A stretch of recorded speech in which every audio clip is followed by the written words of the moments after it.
Selamat datang kembali. Hari ini kita akan membahas bagian Alkitab yang, kalau boleh jujur, sering jadi momok. Saya tahu ini arahnya kemana. Bagian akhir kitab Keluaran, pasal 25-40. Saya harus ngaku nih, saya pernah mencoba baca bagian ini 3 kali. Dan ya, selalu berhenti di tengah jalan. Rasanya seperti nabrak dinding teks. Tentu saja. Saya rasa hampir semua orang pernah.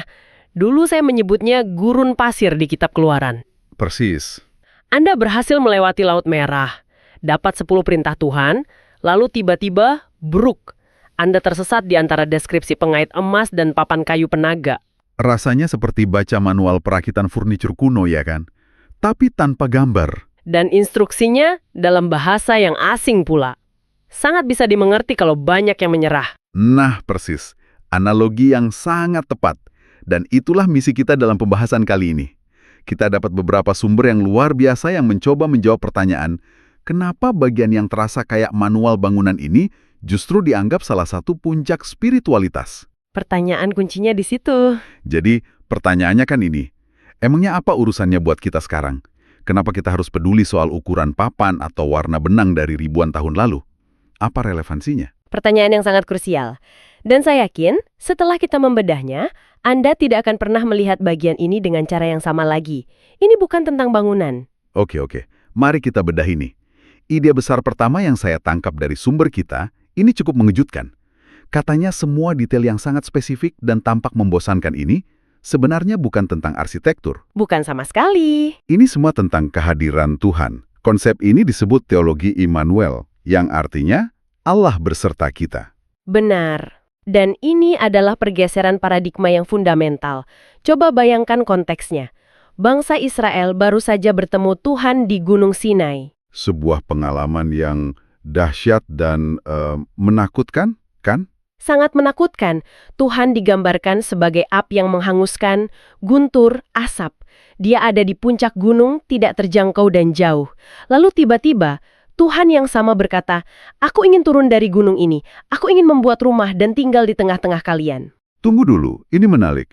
Jadi semua instruksi detail ini, jumlah hasta, jenis kain, itu cara Tuhan untuk bilang, begini loh caraku bisa tinggal di antara kalian dengan aman? Tepat sekali. Dan ini membawa kita ke implikasi yang lebih pribadi. Jika Tuhan yang sama, yang mengatur orbit planet dan ledakan supernova, ternyata sangat peduli pada hal-hal kecil, Seperti jenis benang atau jumlah pengait emas. persis. Apa artinya itu bagi detail-detail kecil dalam hidup Anda? Nah, itu pertanyaan yang dalam. Jadi maksudnya, saat Alkitab menyebut benang ungu kebiru-biruan, kita nggak seharusnya cuma mikirin warna, tapi mikirin, apa hubungannya benang dengan hidup saya? Hubungannya adalah ini. Spesifisitas itu adalah bentuk kasih. Coba pikirkan dalam hubungan manusia. Anda merasa dicintai ketika seseorang ingat hal-hal kecil tentang Anda. Oh iya, cara kita minum kopi, atau buku favorit kita. Betul, kepedulian terhadap detail menunjukkan kasih. Instruksi tabernakel adalah pernyataan ilahi. Aku peduli pada detail. Aku melihatmu, aku ingin terlibat dalam seluk-beluk hidupmu, bukan hanya dalam momen-momen besar. Wow. Kepeduliannya pada detail tabernakel adalah cerminan kepeduliannya pada detail hidup Anda, pekerjaan Anda, keluarga Anda, bahkan pergumulan yang tak terlihat. Bicara soal detail, bahan-bahannya kan nggak main-main ya. Emas, perak, permata, kain-kain mahal. Jujur, kesan pertamanya agak pamer ya nggak sih? Iya. Kenapa harus semewah itu? Apa Tuhan butuh semua kemewahan itu? Pertanyaan yang bagus, dan banyak orang berpikir seperti itu. Tapi sumber-sumber kita menunjukkan, ini bukan soal pamer kemewahan. Ini tentang prinsip yang hampir hilang di zaman kita, keunggulan atau excellence, dan keahlian, craftsmanship. Oke.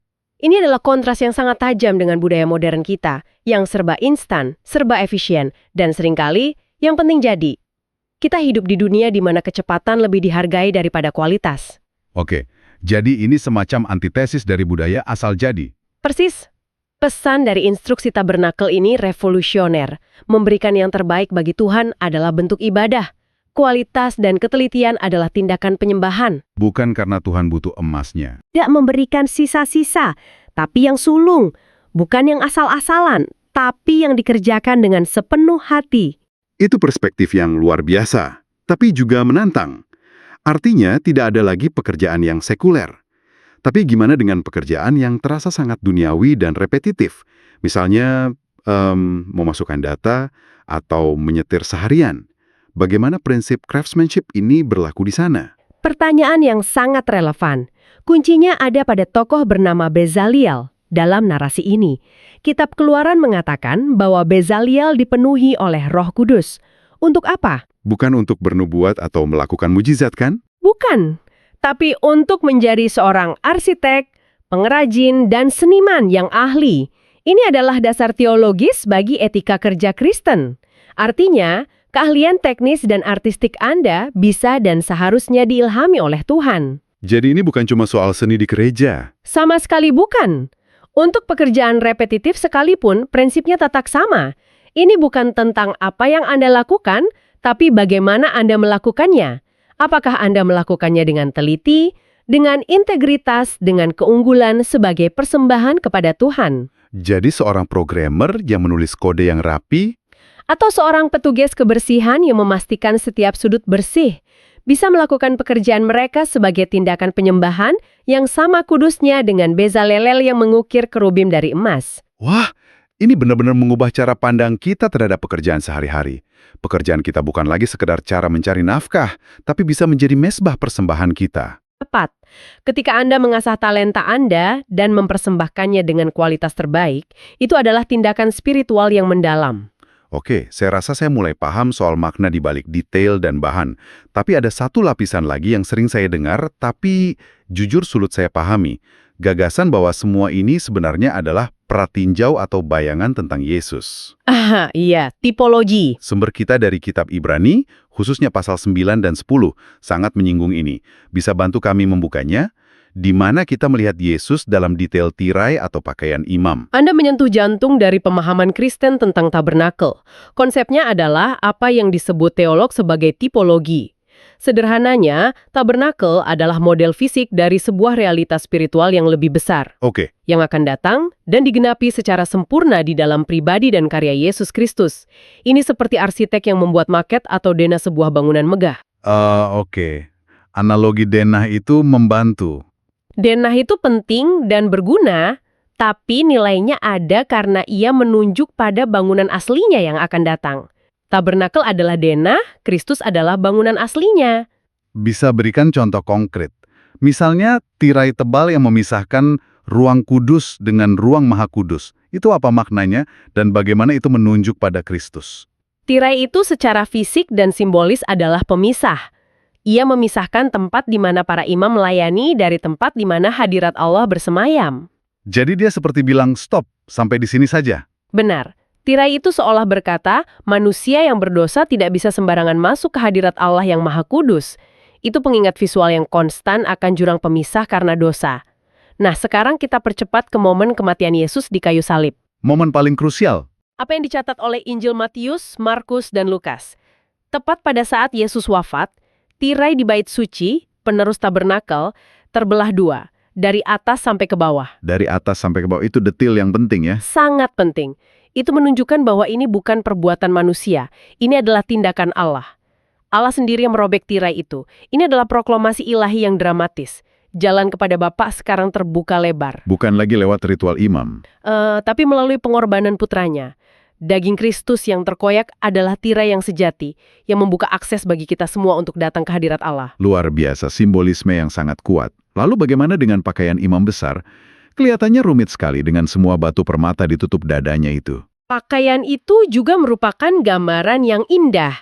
Ditutup dadanya, imam besar mengenakan 12 batu permata, masing-masing dengan nama salah satu suku Israel terukur di atasnya. Jadi, dia membawa nama seluruh umat. Secara harfiah membawa nama seluruh umat di hadapan Tuhan setiap kali ia masuk. Ini adalah bayangan dari apa yang Yesus lakukan bagi kita. Kitab Ibrani menyebutnya imam besar kita yang sempurna. Dia tidak hanya membawa nama kita. Tapi dia membawa kita di dalam hatinya di hadapan Bapa selamanya. Dia adalah perantara kita yang agung. Ini seperti mengubah segalanya. Jadi, saat kita membaca istilah asing seperti tutup pendamaian atau mezbah ukupan, kita seharusnya tidak hanya melewatinya. Tepat. Ini memunculkan sebuah pertanyaan praktis yang bisa Anda gunakan. Ketika Anda menemukan detail-detail ini, berhenti sejenak dan tanyakan, bagaimana Yesus mengenapi fungsi ini secara permanen bagi kita? Contohnya mezbah ukupan. Mezbah ukupan, misalnya, adalah tempat di mana dupa dibakar dan asapnya yang harum naik melambangkan doa-doa umat. Sekarang, kita tahu bahwa Kristuslah yang membuat doa-doa kita diterima dan harum di hadapan Bapa. Jadi, detail yang membingungkan jadi wawasan teologis. Tepat. Anda mulai melihat Injil di setiap sudut tabernakel. Satu hal lagi yang saya perhatikan pas baca ulang sumber kita, ada pengulangan yang masif. Bab 25-31 itu kan instruksi. Lalu bab 35-40 itu laporan pelaksanaannya. Seringkali kata perkatanya diulang. Kenapa ya? Haha, itu pertanyaan yang wajar. Apa penulisnya kehabisan ide? Atau ada maksud lain di baliknya? Dalam cara bercerita modern, pengulangan seperti itu pasti akan diedit habis-habisan. Tapi dalam narasi Ibrani kuno, pengulangan adalah sebuah alat sastra yang sangat kuat. Semacam penekanan begitu. Tepat. Itu adalah cara penulis untuk memberi penekanan, seperti menggunakan stabilo atau menebalkan huruf. Itu cara mereka berteriak, perhatikan ini sangat penting. Jadi, apa yang sedang di stabilo di sini? Yang di stabilo adalah sebuah frasa kunci yang muncul berulang kali di bagian akhir. Umat Israel melakukan semuanya tepat seperti yang diperintahkan Tuhan kepada Musa. Bukan kira-kira seperti yang diperintahkan. Bukan juga sesuai interpretasi kami atau kami modifikasi sedikit agar lebih efisien, tapi tepat seperti. Saya bisa bayangkan ada pendengar yang berpikir, wah, ini terdengar seperti legalisme. Harus tepat seperti itu. Bagaimana kita membedakan antara ketaatan yang tulus dengan legalisme yang kaku? Itu adalah pembedaan yang krusial. Legalisme adalah ketika kita melakukan aturan demi aturan itu sendiri, berpikir bahwa ketaatan mekanis kita bisa membuat kita diterima Tuhan. Tapi bukan itu yang terjadi di sini. Bukan. Ketaatan yang presisi di sini adalah soal sikap hati. Ini adalah pengakuan bahwa Tuhan, Sang Desainer Agung, tahu yang terbaik.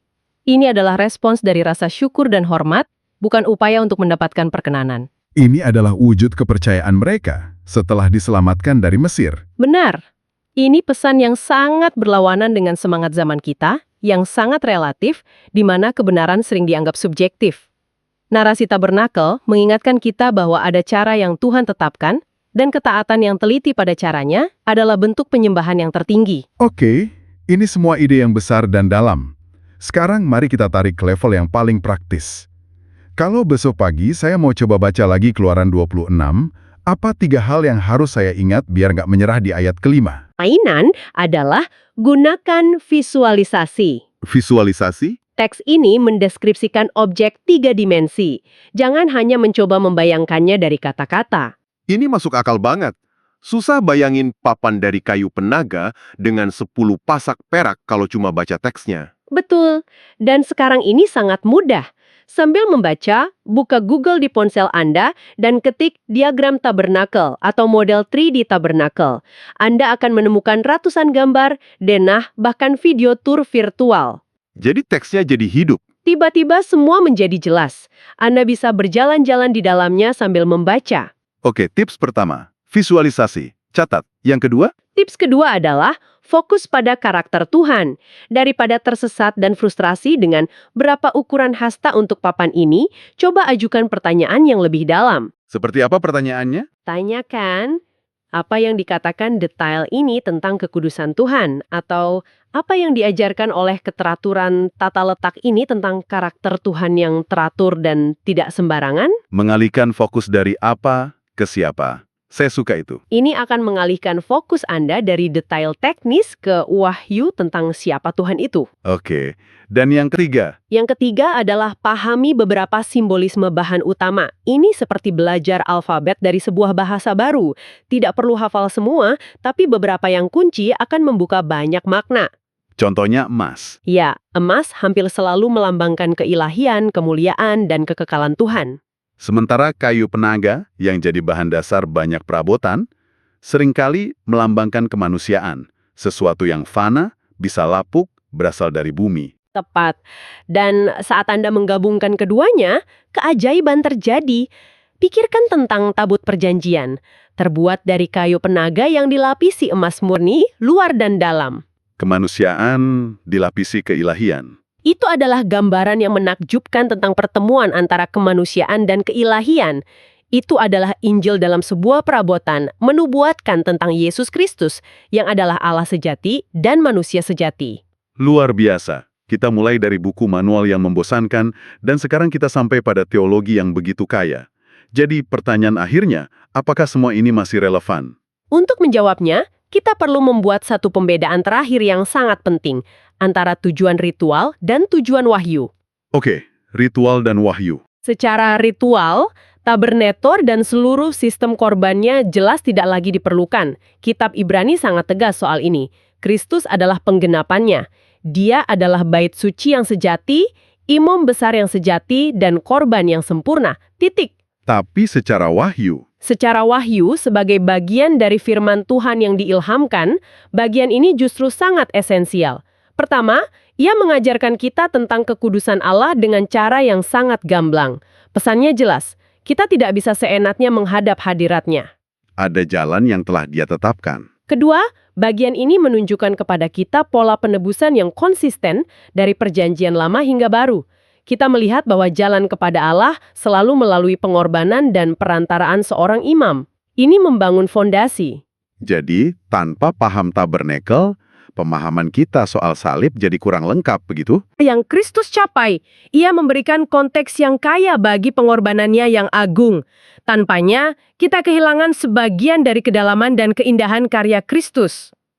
Jadi, untuk menutup, metafora dari sumber kita ini sepertinya paling pas untuk merangkum semua ini ya. Benar. Daripada melihat detail-detail dalam Keluaran 25-40 ini sebagai buku manual bangunan kuno, Jangan lihat seperti itu lagi. cobalah untuk melihatnya sebagai surat cinta yang sangat teliti dari Tuhan. Sebuah surat cinta. Ya, sebuah surat yang ditulis dengan sangat cermat, tidak ada satu kata pun yang sia-sia, untuk memastikan bahwa jalan bagi Anda untuk bisa bertemu dengannya dipersiapkan dengan sempurna. Wow. Setiap detail adalah ungkapan kerinduannya untuk bersekutu dengan Anda, untuk tinggal di tengah-tengah Anda. Setiap detilnya adalah bisikan kasihnya. Sebuah pikiran yang indah untuk direnungkan saat Anda memberanikan diri untuk kembali menjelajahi gurun pasir di kitab Keluaran.